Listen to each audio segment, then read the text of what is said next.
নমস্কার বন্ধুরা, বৌদির হোম কিচেনে আবারও আপনাদেরকে স্বাগত জানাই।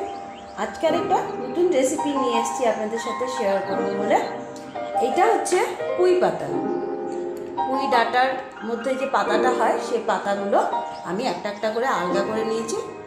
এগুলোর মধ্যে বালু থাকে, তাই আমি অনেকটা সময় ভিজিয়ে রেখেছিলাম, নিয়ে ভালো করে ধুয়ে নিয়েছি পাতাগুলোকে আমি একটা একটা করে। এবার এই পাতাগুলোকে আমি খুব মিহি করে কেটে নিব, তারপর এটা দিয়ে একটা রেসিপি বানাবো, যেটা আপনাদের সাথে শেয়ার করব। আমাদের সাথে থাকবে। এইভাবে শাকটাকে খুব মিহি করে কেটে নেবেন। পুঁই পাতার শাকটা একটু পিছলা হয়, খুব সাবধানে কাটবেন যাতে হাত না কেটে যায়। এইভাবে মিহি করে করে শাকটাকে ভালো করে কেটে নেবেন।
কাটতে হবে পুঁই পাতাটা কুচি কুচি করে।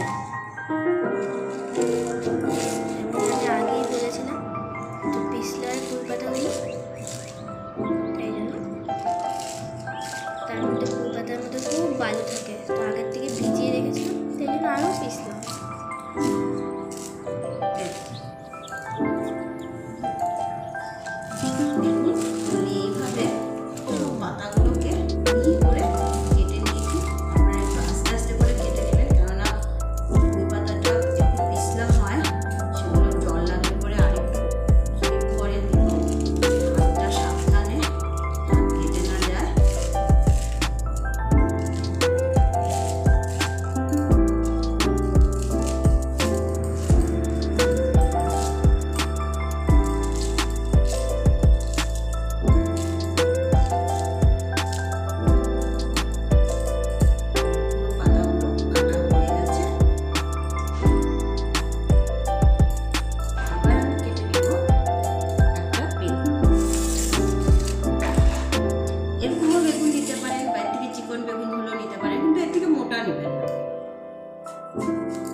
যদি এরকম সাইজের বেগুন হয়, মিডিল দিয়ে আরেকটা কেটে দেবো আমি।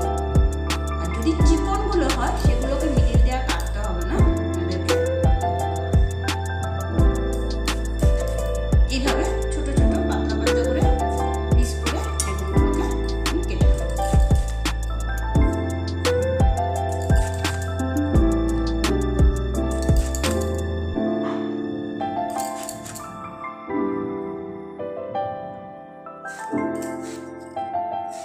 এইভাবে পাতলা পাতলা করে একটা বেগুন আমি কেটে নিলাম। বেশি বেগুন লাগবে না, শাক অনুযায়ী বেগুন। যদি চিকন হয়, ছোটো সাইজের হয়, দুটো নেবেন। ঠিক মাঝখান দিয়ে দুফালি করে এবার পাতলা পাতলা কেটে নেবেন। আমারটা যেহেতু একটু মোটা সাইজ ছিল, সেজন্য 4 ফালি করে নিয়ে এবার পাতলা পাতলা করে কেটে নিয়েছি। বন্ধুরা, এখন আমি এই পুঁই পাতা শাকটা বানাবো। প্রথমে আমি গ্যাসটা জ্বালিয়ে কড়াইটা বসিয়ে দিয়েছি। কড়াইটা আমার গরম হয়ে গেছে। আমি তেল দিয়ে দিব অল্প করে। প্রথমে আমি বেগুনগুলোকে একটু ভাজা ভাজা করে নেব।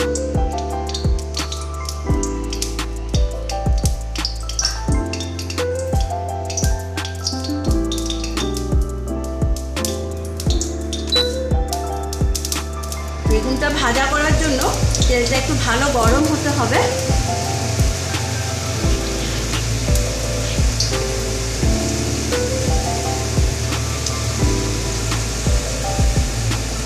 তেলটা এখন ভালোই একটু গরম হয়ে গেছে, দেখা যাচ্ছে ধোয়া উঠছে।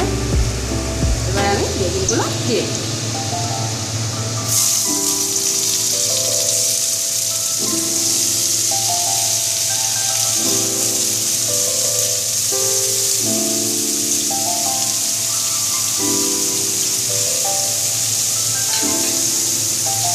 একটুখানি হলুদ গুঁড়ো দিয়ে দিব।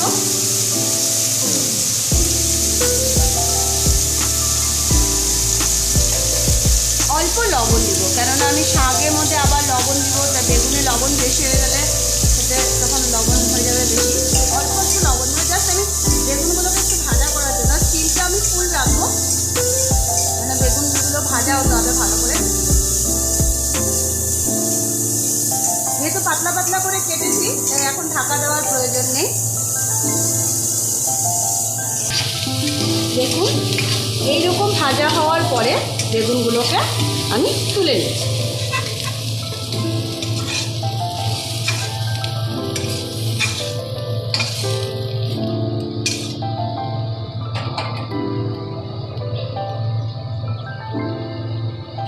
এবার আমি আবার কড়াইয়ে তেল দেব।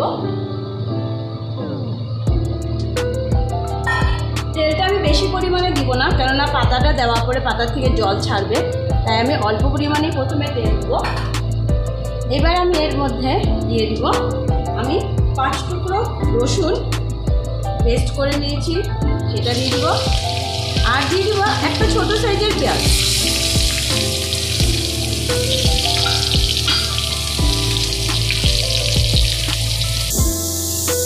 এবার পেঁয়াজ আর রসুনটাকে ভালো করে ভেজে নিই।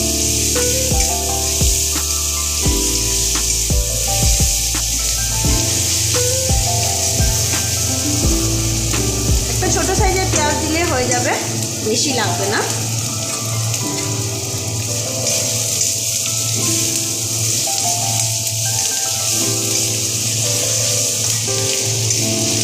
ঠিক এরকম যখন এটা ভাজা হয়ে আসবে, জাস্ট হালকা ব্রাউন কালার, তখন আমি কেটে রাখা পুঁই পাতাগুলো তার মধ্যে দিয়ে দিই।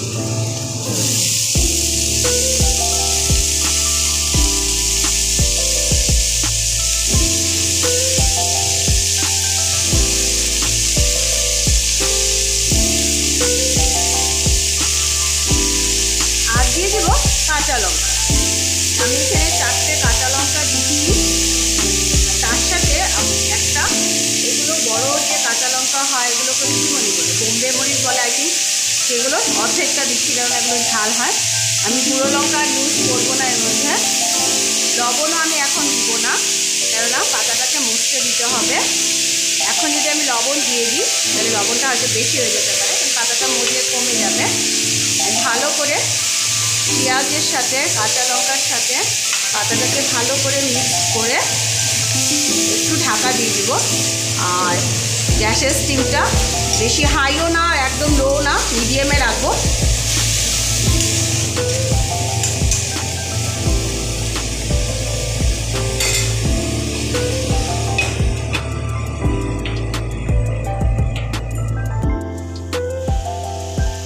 আমি মোটামুটি 2 মিনিটের মতো ঢাকা দিয়ে রেখেছিলাম লো স্টিমে।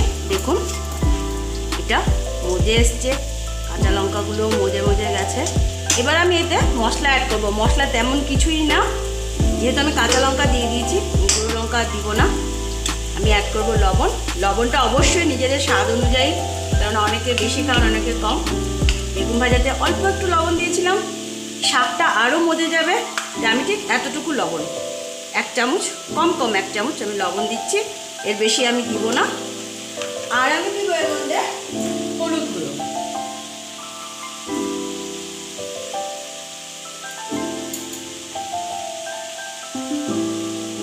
ব্যাস, আর কোনো মশলাই এর মধ্যে লাগবে না। এবার আবারও ভালো করে নেড়ে চেড়ে লবণ আর হলুদটাকে মিশিয়ে ঢাকা দিয়ে দিব ভালো করে মজে যাওয়ার জন্য। আপনারা নিজেরাই একটু পরে পরে ঢাকা তুলে দেখবেন কি সুন্দর শাকটা মজে একদম মিশমিশে একটা হয়ে যাবে। আপনারা লঙ্কা গুঁড়া দিতে চাইলেও দিতে পারেন, কোনো অসুবিধা নেই। দেখবেন লবণ দেওয়ার পরে আবারও জল ছাড়বে, এই দেখুন জল বেরোচ্ছে। সেই জন্য স্টিমটা লো রাখবেন যাতে শাকটা এই জলেই খুব সুন্দর সিদ্ধ হয়ে যাবে, একদম মিশমিশে হয়ে যাবে, খুব মুলায়ম হয় পুঁই পাতার শাকটা। আপনারা যারা যারা আমার চ্যানেলটি দেখছেন অবশ্যই লাইক করবেন, শেয়ার করবেন, কমেন্ট করবেন, এবং যারা কমেন্ট দিয়েছেন তাদের সবাইকে ধন্যবাদ জানাই। দেখুন কড়াই ভর্তি শাক ছিল, আস্তে আস্তে কমে কমে একদম একটুখানি হয়ে যাচ্ছে, খুব নরম মুলায়ম শাক হয় এটা। আমি আবারও সেই একই লো স্টিমে এটাকে ঢাকা দিয়ে দেব।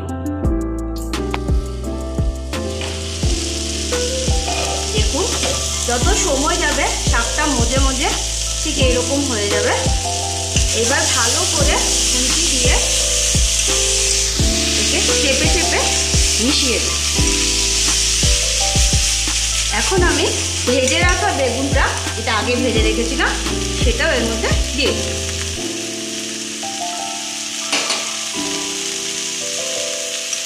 এবং খুব ভালো করে মিশিয়ে দিই।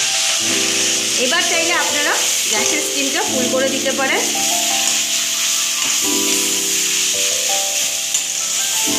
এবার ফুল স্টিমে এটা ভাজা ভাজা হবে। আর বেগুনটাকে খুব ভালো করে মিশিয়ে দিবেন। বেগুনটা যেহেতু আগে ভাজা করে রেখেছি তো এটা নরম হয়ে গেছে। এইভাবে ভালো করে মিক্স করে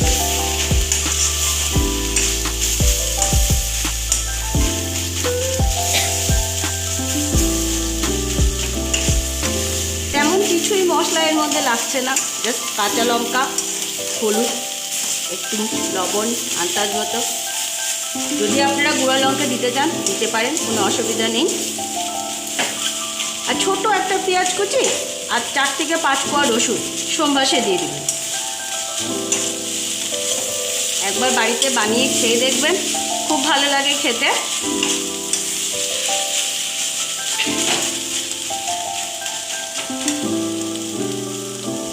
আমার শাকটা হয়ে গেছে, আমি এবার এটাকে উঠিয়ে দিচ্ছি। ঠিক এইভাবে মিশমিশা করে নেবেন একদম। আমি আর তেল ইউজ করিনি, দেখতেই পাচ্ছেন, বেশি তেলও লাগে না করতে। গ্যাসটা কমিয়ে দিলাম, এবার শাকটাকে তুলে নিচ্ছি। আপনাদের কাছে অনুরোধ রইল, আপনারা যারা যারা আমার চ্যানেলটিকে দেখছেন অবশ্যই লাইক করবেন, শেয়ার করবেন, সাবস্ক্রাইব করবেন, আর কমেন্টে অবশ্যই জানাবেন। নিজেরা বাড়িতে বানিয়ে টেস্ট করবেন, ট্রাই করবেন, তারপর আমাকে কমেন্টে অবশ্যই জানাবেন কেমন হয়েছে কেমন না। আশা করি আপনাদের ভালো লাগবে।